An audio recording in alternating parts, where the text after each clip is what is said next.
Hello मेरे प्यारे बच्चों, कैसे हैं आप? आई होप के सब अच्छे होंगे। तो बच्चों स्टार्ट करते हैं क्लास 4th नैतिकता का चैप्टर नंबर 9। हमारे चैप्टर का नाम है बच्चों उचित न्याय।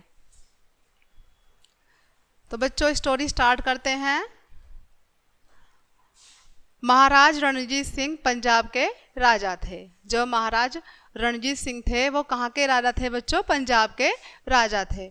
वे बहुत उदार, प्रजापालक और विनम्र स्वभाव के थे। वे हमेशा ध्यान रखते थे उनके राज्य में किसी को भी किसी बात की परेशानी न हो और उनकी प्रजा भी उनका बहुत सम्मान करती थी। एक दिन की बात है, वे अपने कुछ सैनिकों, सेनापति और मंत्री के साथ घोड़े पर सवार कहीं जा रहे थे। मार्ग के दोनों ओर आम के वृक्ष थे। अचानक महाराज के सिर पर एक पत्थर आकर लगा। अचानक से महाराज के सर पर क्या लगा बच्चों? पत्थर आकर लगा और उनके सिर से खून बहने लगा। सैनिकों ने इधर उधर देखा। सेनापति ने महाराज के सिर पर पट्टी बांधने का प्रयास किया। सभी को इस बात की हैरानी थी कि ऐसा कौन है जिसने महाराज को पत्थर से घायल करने की हिम्मत की है। सेनापति चिल्लाए। जो सेनापति थे वो चिल्लाए, जाओ जाकर देखो यह अपराध किसने किया है। जिसने भी यह अपराध किया है वह चाहे जो भी हो उसे तुरंत पकड़कर इधर ले आओ। सेनापति का आदेश पाकर सैनिकों ने इधर उधर दौड़ लगाई। जैसे ही सेनापति ने आदेश दिया तो सभी सैनिकों ने इधर उधर दौड़ लगाई। थोड़ी ही देर में वे एक बुढ़िया को पकड़कर ले आए। सेनापति जी, महाराज को पत्थर इसी बुढ़िया ने मारा है। एक सैनिक ने कहा। अच्छा, तो ये वह तुम हो जिसने महाराज को पत्थर से घायल किया है? सेनापति ने क्रोधपूर्वक पूछा बुढ़िया से कि महाराज को पत्थर तुमने मारा है और तुमने इनको घायल किया है। बुढ़िया ने कुछ नहीं कहा। जो बुढ़िया थी बच्चों उसने कुछ नहीं कहा। उसकी आंखों से आंसू बहने लगे। बताओ तुमने यह अपराध क्यों किया? सेनापति ने फिर से पूछा। अगेन पूछा कि बताओ ये तुमने अपराध क्यों किया। बुढ़िया इस बार भी चुप रही और उसका रोना भी कम नहीं हुआ। अब तक महाराज सेनापति की बातों को ध्यान से सुन रहे थे। बोले, माँ, मैंने आपका क्या बिगाड़ा था जो आपने मुझ पर पत्थर फेंका? स्वयं राजा ने पूछा कि माँ, मैंने आपका क्या बिगाड़ा था जो आपने मुझ पर पत्थर फेंका? माँ, यह शब्द सुनकर बुढ़िया फूट फूट कर रोने लगी। जो बुढ़िया थी बच्चों वो फूट फूट कर रोने लगी और बोली, मैंने यह पत्थर आपको नहीं मारा था बेटा। तो फिर किसने मारा था? महाराज ने पूछा। मैंने तो आम के वृक्ष पर मारा था, बुढ़िया रोते हुए बोली। जो बुढ़िया थी वो रोते हुए बोली कि मैंने तो वह पत्थर आम के वृक्ष पर मारा था। आम के वृक्ष पर? महाराज ने आश्चर्य से पूछा।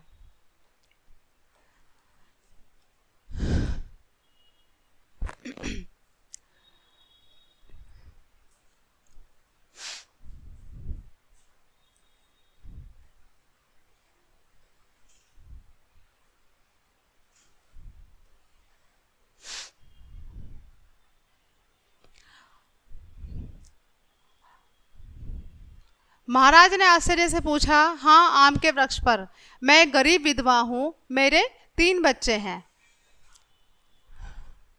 वे कई दिनों से भूखे थे। मैं पत्थर मारकर आम तोड़ रही थी ताकि उन्हें अपने भूखे बच्चों को खिला सकूं। यह मेरा दुर्भाग्य था कि मेरा पत्थर वृक्ष पर न लगकर आपको जा लगा। बुढ़िया ने रोते रोते बताया महाराज को। जो भी हो, तुमने महाराज को घायल करके एक अपराध किया है, तुम्हें इसकी सजा भुगतनी होगी, सेनापति ने क्रोधपूर्वक कहा। महाराज ने सेनापति की ओर देखते हुए कहा, सेनापति जी, इस बात का निर्णय कल हमारे दरबार में होगा। जो भी ये सारी बातें थी कि इसका निर्णय कल हमारे दरबार में होगा। फिर महाराज ने बुढ़िया से कहा, माँ, आप कल हमारे दरबार में आना। आपको क्या सजा दी जाए इसका निर्णय वहीं पर किया जाएगा। इतना कहकर रणजीत सिंह अपने सैनिकों के साथ चले गए। बुढ़िया रात भर सो न सकी। जब बुढ़िया ने बात सुनी कि कल फैसला होगा तो बुढ़िया रात भर सो न सकी। वह सोचती रही, कल यदि मुझे जेल में बंद कर दिया गया तो मेरे छोटे छोटे बच्चों का पालन पोषण कौन करेगा। सुबह हुई, बुढ़िया नहा धोकर दरबार के लिए रवाना हुई। महाराज रणजीत सिंह का दरबार लगा हुआ था। जो महाराज थे रणजीत सिंह, उनका दरबार लगा हुआ था। द्वारपाल ने आकर सूचना दी, महाराज द्वार पर एक गरीब बुढ़िया अपने आपसे मिलने के लिए आई है।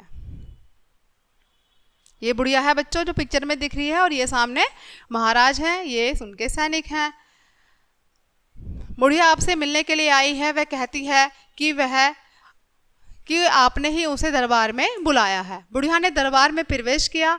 वह डर के मारे थर थर कांप रही थी। तो कल आपने ही पत्थर मारकर मुझे घायल कर दिया था, महाराज बोले। बुढ़िया ने मौन रहकर हाँ में सर हिला दिया। तुम्हें इसका दंड तो भुगतना ही पड़ेगा। मंत्री की ओर देखकर, मंत्री जी, इस वृद्ध महिला को सरकारी खजाने से धन दिया जाए, महाराज ने अपना निर्णय सुनाया। रणजीत सिंह के इस फैसले पर सभी को आश्चर्य हो रहा था। यह क्या महाराज, इसने तो, सभी के मन में ख्याल था कि इस बुढ़िया ने तो महाराज को पत्थर मारा था, तो महाराज जी इसको धन क्यों दे रहे हैं। लेकिन वो कुछ बोल नहीं पाए। सेनापति की बात बीच में काटते हुए महाराज बोले, इन्होंने पत्थर वृक्ष पर मारा था। यदि पत्थर वृक्ष पर लगता तो वह बदले में इन्हें आम देता। अगर पत्थर आम पर लगता तो वो बदले में, आम के पेड़ पर लगता तो वो उन्हें बदले में आम देता। क्या तुम्हारा महाराज इस वृक्ष से भी गया गुजरा है जो पत्थर खाकर कुछ देने के बजाय उसे दंड दे। माँ, मैं बहुत लज्जित हूँ कि मेरे राज्य में आपके जैसे गरीब लोग भी रहते हैं, महाराज ने कहा उस गरीब बुढ़िया से, जिन्हें पेट भरने के लिए वृक्षों से फल तोड़ तोड़ कर गुजारा करना पड़ता है। आगे से हर महीने आपको सरकारी खजाने से धन मिला करेगा, फिर आपको वृक्षों पर पत्थर नहीं मारने पड़ेंगे। बुढ़िया की आंखों से आंसुओं की झड़ी लग गई।